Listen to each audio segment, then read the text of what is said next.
was glad when they said unto me, let us go into the house of the Lord. Good morning. Good morning. Today we have a skit for you, and as you know, we are commemorating 125 years, and so I would ask that you would please give those who are performing for us today your undivided attention. Thank you.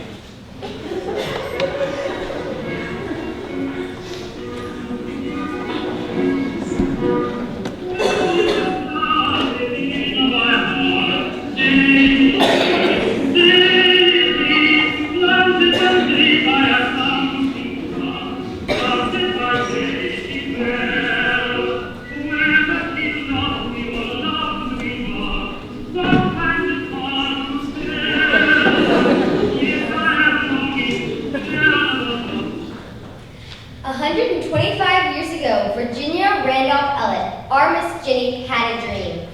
She dreamed of giving her little maids and young ladies an education equal to anything available to young men at the time. In 1890, she started holding classes in the house where she and her mother were boarding on East Grace Street. But Miss Jenny wanted a place in the country for her girls, with room for proper classrooms and playing fields, where they could spend all day in the fresh air. And now we look out on our beautiful West Hampton campus, thanks to Miss Jenny, her dreams and her determination. Let's see how we got here and now how we've grown. And we will see what students have been wearing and what music they might have heard.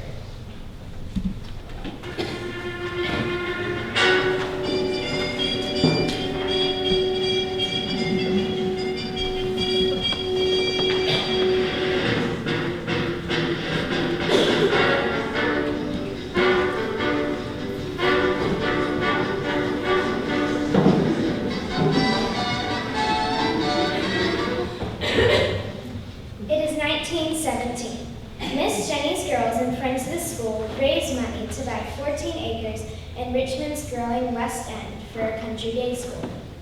I am the Bungalows, the first new buildings on campus, home to the lower school girls and even a few Miss Jenny's boys. My 3 bungalows are linked by open-air breezeways, and fireplaces provide the only heat in my 2 classrooms building. So parents are reminded to dress their students in warm leggings and fleece-lined shoes. My middle bungalow will be the first school dining room. When I was torn down to make room for McHugh Hall in 1960, the Mother Goose plaque over one of my doorways was saved and put over the entrance to today's kindergarten. So when you see it, remember me, a bit of living history from our first building.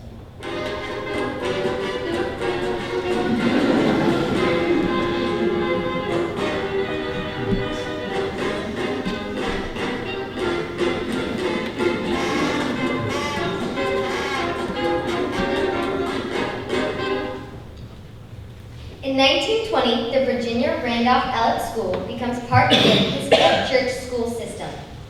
Miss Jenny selects St. Catherine of Alexandria, patron saint of learning and young women, to be our school's namesake. We can thank Hubert Upjohn, a famous architect from New York, for our campus plan. His centerpiece is a horseshoe-shaped group of 3 linked buildings, facing a green lawn. Mr. Upjohn designs them in a Southern colonial style, featuring red brick with marble accents, the signature for our beautiful campus.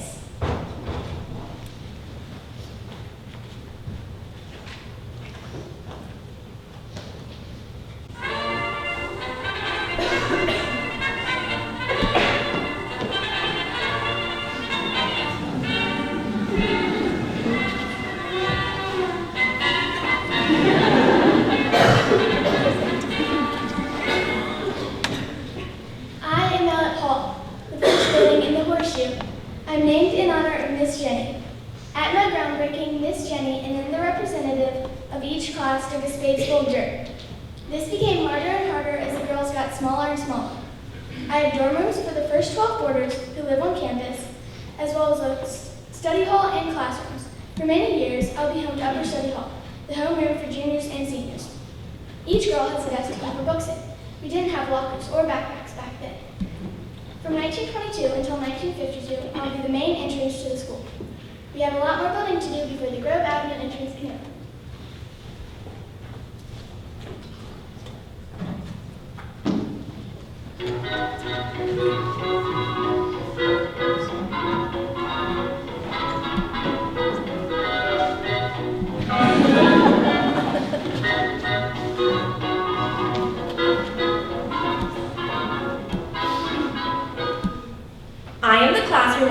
arcade, connecting Ellett Hall to the center building of the Horseshoe.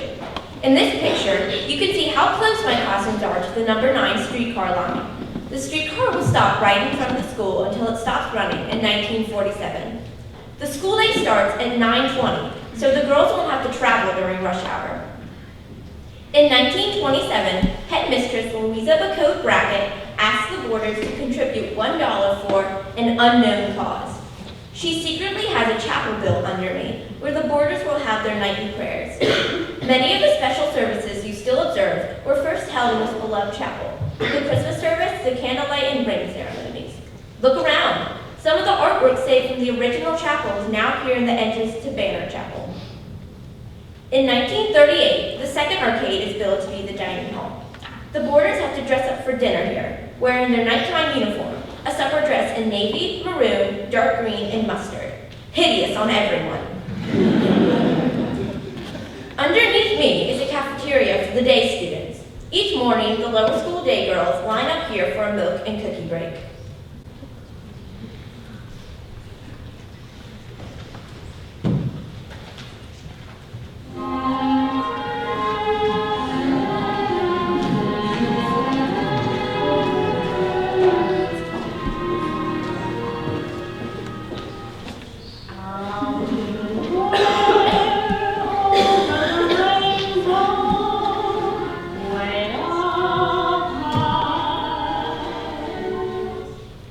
I am Jeffrey Hall, the first campus building named for a man, Mr. Jeffrey Brackett. He married Miss Louisa Bacote, your headmistress from 1924 to 1947. Their marriage took place in the underground chapel and was a great surprise to the school family. I first appeared as the school infirmary, then the youngest boarders lived here. Now I am offices and home to junior kindergarten.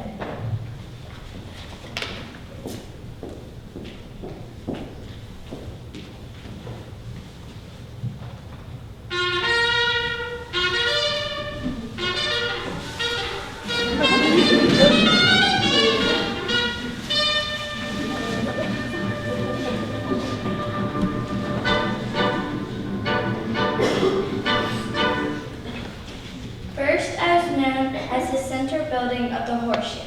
Then I was named in honor of Louisa Bacote Brackett, our school's fourth headmistress.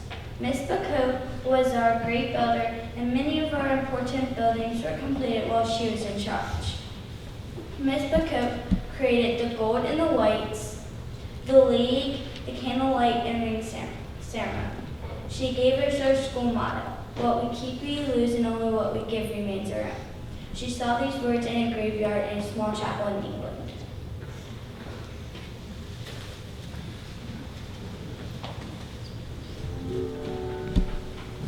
Things have come to pretty fast. Our romance is growing fast. For you like this and the other, while I go for bliss and I am the performance and athletic building named after Miss Margaret McVeigh, whose nickname was Miss Mickey, who was the athletic director from 1922 to 1947. McVeigh Theater is on my lower level. For many years, the traditional St. Catherine's Day service was held here. My windows are covered over with brightly colored panels painted to look like stained glass.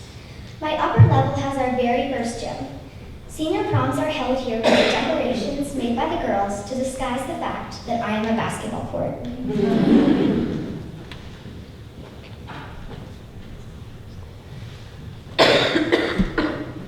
1, 2, 3 o'clock, 4 o'clock, rock. 5, 6, 7 o'clock, 8 o'clock, rock. 9, 10, 11 o'clock, 12 o'clock, rock. We're gonna rock around 2 o'clock tonight.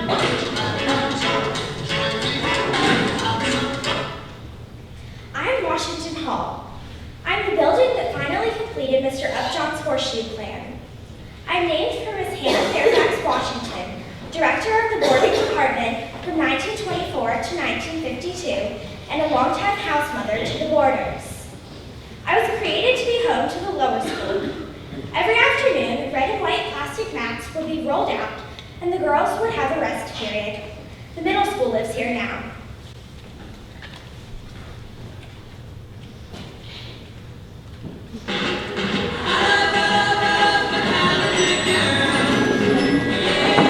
Sweet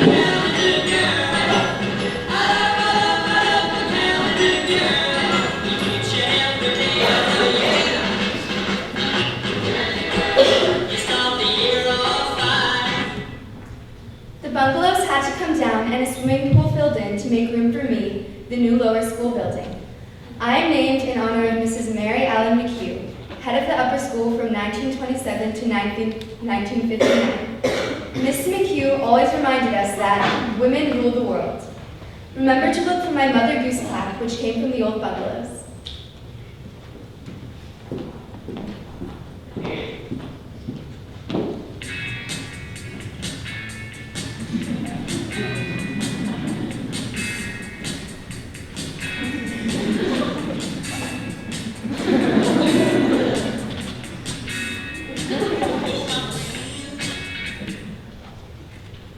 You know me as the chapel and library building.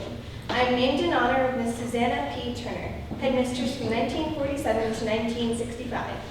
Miss Turner was a lieutenant colonel in the Women's Army Corps during World War II. Miss Turner was particularly interested in building up the boarding department and making sure there were lots of parties and social events on campus for the boarders. She also began curriculum coordination with St. Christopher's and strengthened the science and arts programs. My chapel is dedicated to Auguste Johns Bannard, class of 1973, the first St. Catherine's graduate to serve as head of our school.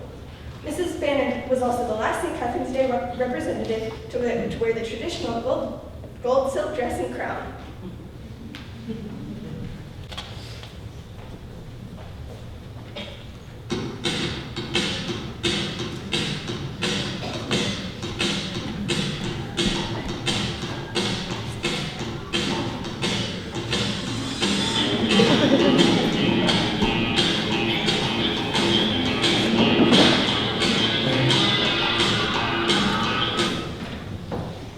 You know us, the new gym, the art center, and the new science center. Maybe for the 150th birthday of our school, you will have to explain who we are. You have seen our campus grow, building by building, and we have moved from the past to the present.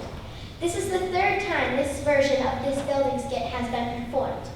The first version was presented in 1965 by the third graders to celebrate the school's 75th anniversary. It was revised for Founders Day in 1975 and again for the centennial celebration in 1989.